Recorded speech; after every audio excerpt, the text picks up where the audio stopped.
speaking of a hero, we have a hero here on the show today, our CEO, Lorna Dueck. Come on down and join us. That's nice that you called. That was a great interview. Thank you for doing that, because that is so what we have to be about, is letting people know and pray for what, I mean, it's a flat-out crisis. That's our brothers and sisters. This is our family. You know, we can't live in a country where it's okay that 10-year-olds are taking their own lives.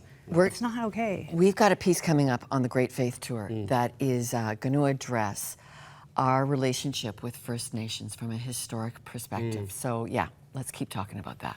Well, you are here to bring some amazing clips today. You went on a generation to generation tour. We know that's your passion, about bringing that faith to the next generation. Tell me about where this first clip this was supposed to be the bus tour, everybody. Remember, we were really excited about taking can I just sum this up and go, we had capacity issues. Like, okay, it was like, and then finally realized, why are we stressing out over these buses when we could just do this on television instead? So, sorry. First mistake made again. Put it on TV, don't put it on the bus. However, there is going to be a great tour on the Great Awakening in spring. We'll talk about that later. But this Great Faith Tour that we've been talking about since August. Okay, here we go. I think the guys are putting this up for now on the Great Awakening. Let's talk about that later. But yeah, what are we going to see today? Like, what can the people expect? So, very purposely, our producer has invited David Mains's grandson to come along and learn with me. Adam's one of our editors on the production team here. And we have another young person, Renee Williams, and we're doing some learning here. This is Ron's son, by the way. He's just as tall as Ron. Great. And take a listen to this.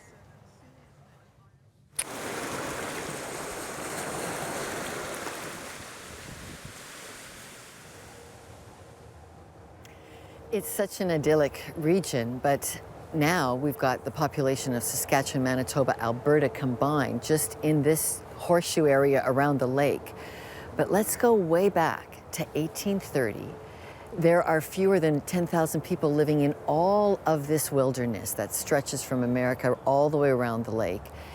And these are Indian trails. These are really, imagine, they're Indian trails.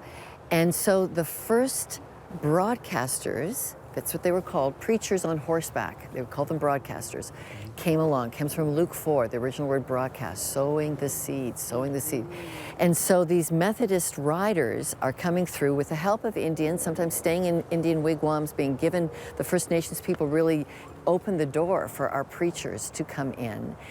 And they travel here, and this becomes the places where they start to plant the churches that affect even 100 Huntley Street, even the churches that we attend. This kind of Christianity, this early evangelicalism, shapes us to this day. How old were they? They were your age. The Methodist riders were your ages, because you needed young, strong men to get on their horses and go.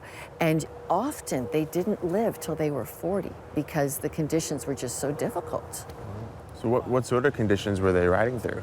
Oh, like, okay, no warm places to stay. That's why the Indians took them into their wigwams, because there was no hotel to go through and no food court and all of that. So just chilling conditions, because they did it 365 days of the year. Dangerous things. Sometimes things they encountered weren't friendly for them. Sometimes the Indians weren't friendly. Sometimes the American revolutionaries weren't friendly. And so they would sometimes find themselves thrown by a horse into a river, into a creek, injuries. They really did not live long because their bodies were so worn out evangelizing. Wow. But it gets more comfortable. In just 35 years from those early things, we've got things like a boat dock, bringing people here to come learn about Jesus. And people come all the way from Toronto by steamer, and they would come over, and I'll take you to the campground where they would come.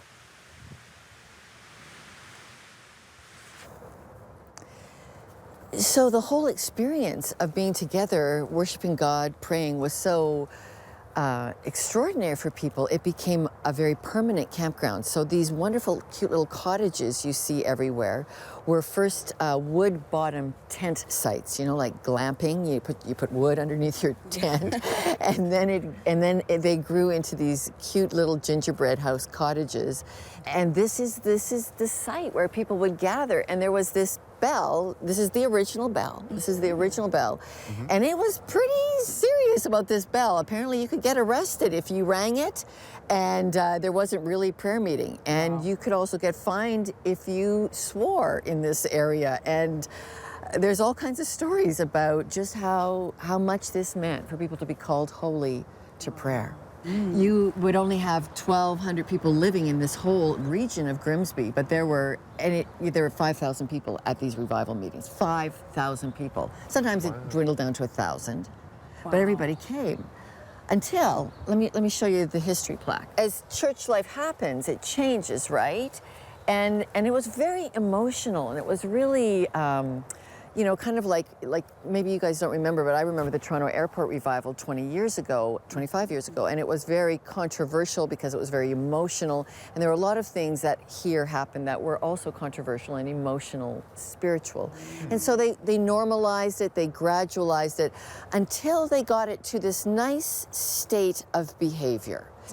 And eventually the whole spiritual element of this place declined, and it became an amusement park, and it eventually burnt down. And today the church tabernacle is best seen here in this replica of the Grimsby food court, where I go often.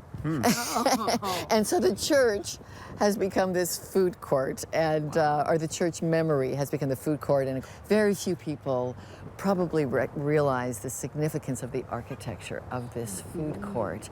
So the first day I came to research this and walk with Pastor Terry Bowen, who's a great historian in this area, I knew I needed to go to Lake Mount Church, which is the church that I know closest to walking distance of this revival site. And Lake Mount, when it heard about this revival, gathered stones from the beach where we just were, and they brought them to their church, and they prayed that they would be a site of revival again and prayer.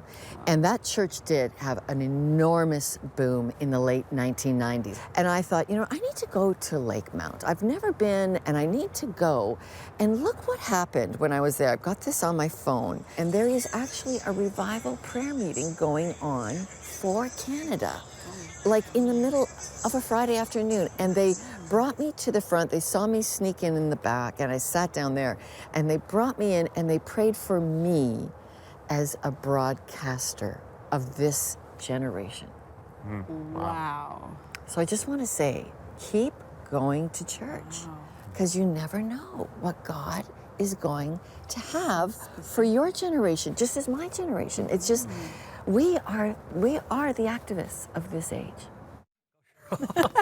I was just saying to Lorna, she can't believe it. I used to ride my bike through that cute little Grimsby beach area with all the gingerbread houses. Yeah. I had no idea that there was a revival there, and that was tied to the Second Great Awakening. Teasing me that it was going to be a boring bus tour. I don't know if I said it like that. I'm not quite sure I said it quite like that. But isn't that amazing that they're still praying for revival at the church just down the street? You know, I think it's so important, you know, as we look back and reflect on what God has done. And in fact, this weekend at church, we were talking about remembering the promises of God. You know, so often we say, God, what are you going to do? We look forward to what God's going to do, and we ask him for stuff, but he says, you know what? Just go here to my word. I've already told you what I'm going to do. I've made you promises.